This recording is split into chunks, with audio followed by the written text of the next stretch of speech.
What happens when a CEO goes undercover in his warehouse? Let's dive to see. Harold Hank Thompson stood at the floor-to-ceiling windows of his 25th floor office, hands clasped behind his back. The city skyline stretched out before him like a promise, but Hank's eyes remained fixed on the sprawling warehouse complex 4 blocks away. He'd built this empire from scratch. 20 years of sweat, sacrifice, and sleepless nights had turned Thompson Distribution into one of the nation's leading logistics companies. At 52, Hank still carried himself with the energy of a man half his age. His salt and pepper hair was always perfectly combed, his tailored suit spoke of success, and his deep voice commanded attention without needing to raise it. But beneath that polished exterior lay a restlessness he couldn't shake. The quarterly reports showed record profits, the board meetings went smoothly, and yet, something felt off. Lately, Hank had been hearing whispers from different corners of his organization. Productivity numbers were down in the warehouse despite increased orders. Morale seemed low among the workers, though no one could quite put their finger on why. The HR department assured him everything was fine, but Hank trusted his gut more than spreadsheets or surveys. And his gut was telling him it was time to find out what was really happening down there. The decision to go undercover wasn't made lightly. It meant setting aside his title, his authority, and the comfort of his corner office for a week. It meant trading his custom leather shoes for steel-toed boots and his Armani suit for a plain work uniform. But Hank believed in leading by example, and if that meant spending 7 days loading boxes alongside his employees, then so be it. As he stared out at the warehouse, Hank thought about the men who worked there, fathers, brothers, sons trying to make ends meet. They deserved better than just a paycheck. They deserved respect, understanding, and leadership that cared about more than just the bottom line. That thought alone kept him rooted to the spot long after the sun had dipped below the horizon, painting the sky in shades of orange and purple. The next morning came too soon, but Hank was ready. He left his apartment at dawn, avoiding the usual chauffeured ride to ensure no one recognized him. The air smelled crisp as he walked the 4 blocks to the warehouse, each step bringing him closer to discovering the truth hidden within those massive steel walls. The warehouse greeted Hank with its usual symphony of sounds, the rhythmic hum of forklifts, the steady thud of pallets being stacked, and the occasional shout echoing through the cavernous space. He signed in under the name Henry Jones, a name simple enough not to attract attention. The supervisor, a broad-shouldered man named Roy, handed him a standard-issue jumpsuit and safety gear. "You'll be working the receiving dock today," Roy said gruffly, his voice carrying the weight of someone who'd spent decades in this environment. "We move fast here, Jones. Keep up." The first hour passed in a blur of activity. Boxes arrived in endless streams, each marked with cryptic codes that took some getting used to. Hank quickly learned the importance of precision. One wrong scan could send an entire shipment to the wrong destination. As he worked alongside other men, he noticed subtle differences in their approach. Some moved with practiced efficiency, while others seemed weighed down by unseen burdens. During a brief break, Hank found himself near a group of workers gathered around a vending machine. Their conversation revealed insights no report ever could. They talked about family, about the rising cost of living, about how they managed to scrape together enough for rent each month. One man, whose name tag read Marcus, mentioned struggling to afford his son's school supplies. Another, Eli, complained about the lack of proper heating in the break room during winter months. These weren't just statistics on a spreadsheet. These were real lives, real struggles. Hank listened intently, committing every detail to memory. When the whistle blew signaling the end of the break, he returned to work with renewed determination. The physical labor was demanding, but Hank welcomed the challenge.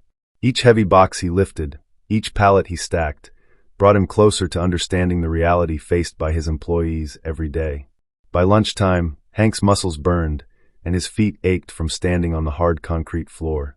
Yet, he refused to let fatigue slow him down. He ate his sandwich in the crowded break room, observing everything around him. The fluorescent lights buzzed overhead, casting harsh shadows across weary faces. Men huddled in small groups, sharing stories, offering support where they could. It was during this time that Hank noticed something peculiar. A younger worker, maybe early 20s, kept glancing nervously toward the far corner of the room. Following his gaze, Hank saw what appeared to be a makeshift trash can filled with discarded food wrappers. Curiosity piqued, but Hank knew better than to act on impulse. Instead, he resolved to keep an eye on the situation, trusting that patience would reveal whatever secrets the warehouse held. The afternoon shift proved even more challenging. The heat inside the warehouse intensified as the sun reached its peak, making every task feel harder. Sweat dripped down Hank's forehead, soaking through his shirt. Yet, amidst the discomfort, he began noticing patterns in the workflow that hadn't been apparent earlier. Certain areas seemed understaffed, causing bottlenecks that slowed overall productivity. Equipment that should have been replaced years ago limped along, increasing the risk of accidents. When the final whistle blew at the end of the day, Hank felt both exhausted and invigorated. Walking home under the fading sunlight, he replayed the events of the day in his mind. What he'd seen and heard challenged many assumptions he'd held about his company. Tomorrow would bring new challenges, new opportunities to learn, and perhaps answers to the questions that had driven him to take this unprecedented step. The second day started much like the first, but Hank approached it with sharper focus.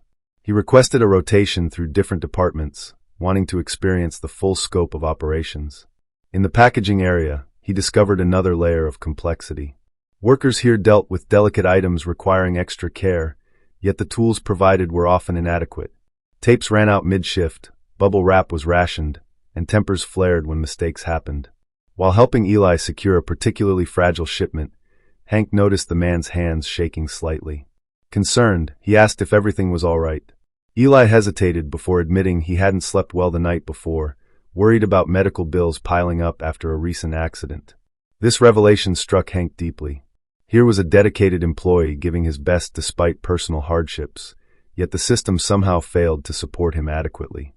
Later that afternoon, while sorting through returned merchandise, Hank encountered Marcus again. The young man seemed distracted, frequently checking his phone between tasks. When questioned, Marcus confessed he was waiting for news about a job interview elsewhere. The pay was better, he explained, and the benefits package promised coverage for his child's educational needs. Hearing this, Hank couldn't help but wonder how many other talented individuals might be considering leaving because they didn't feel valued enough. As the week progressed, Hank continued rotating through various roles, gaining invaluable insights at every turn. He witnessed firsthand how outdated software slowed down order processing, forcing workers to rely on manual methods that increased error rates.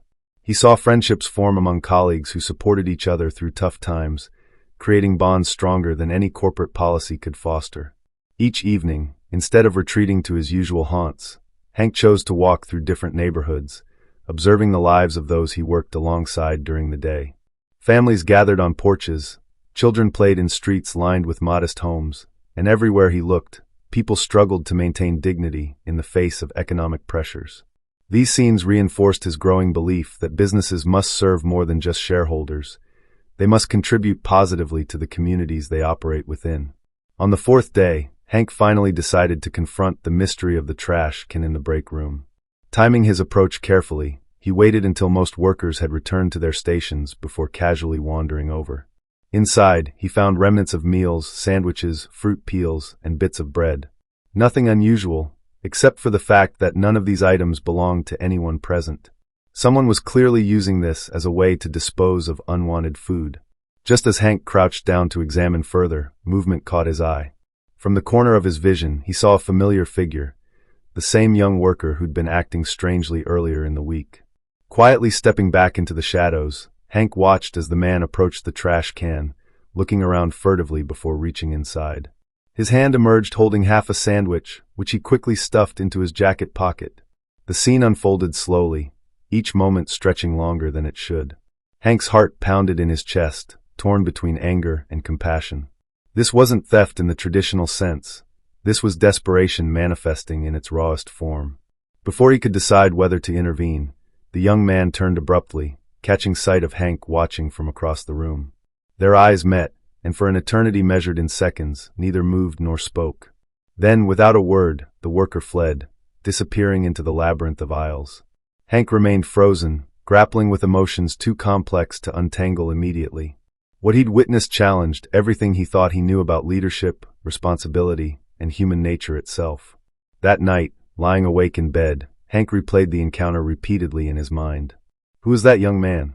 Why had he resorted to such measures? And more importantly, what did this say about the conditions under which his employees labored? These questions haunted him, refusing to release their grip even as exhaustion eventually claimed him. The The following morning brought clarity along with determination. Hank sought out Roy, explaining that he needed to speak with management regarding certain issues observed during his time on the floor. Though surprised by the request, Roy respected Hank's seniority, though unaware of his true identity, and arranged for an immediate meeting. Seated in a small conference room usually reserved for disciplinary hearings, Hank laid out his findings methodically. Starting with operational inefficiencies, he detailed specific instances where updated equipment or improved processes could enhance productivity. Moving on to employee welfare, he highlighted concerns raised by several workers regarding workplace amenities and health benefits. Finally, he addressed the issue of wages, suggesting adjustments based on current market standards. Throughout the presentation, Hank maintained a calm demeanor, letting facts speak louder than emotions.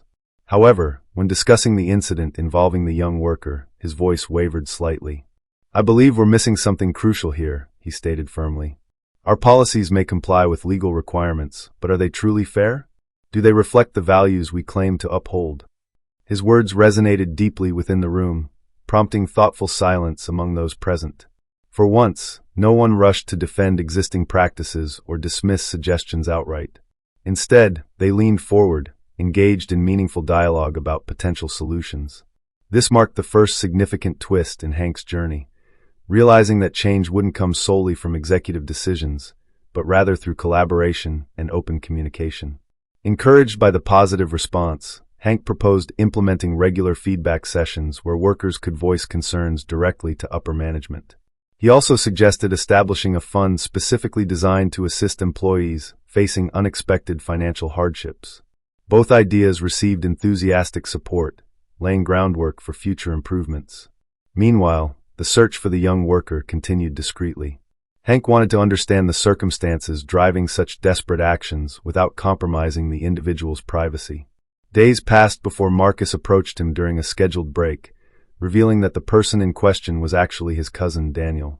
Recently hired, Daniel struggled to adapt to the rigorous demands of warehouse life while supporting an ill mother back home. This revelation hit Hank hard.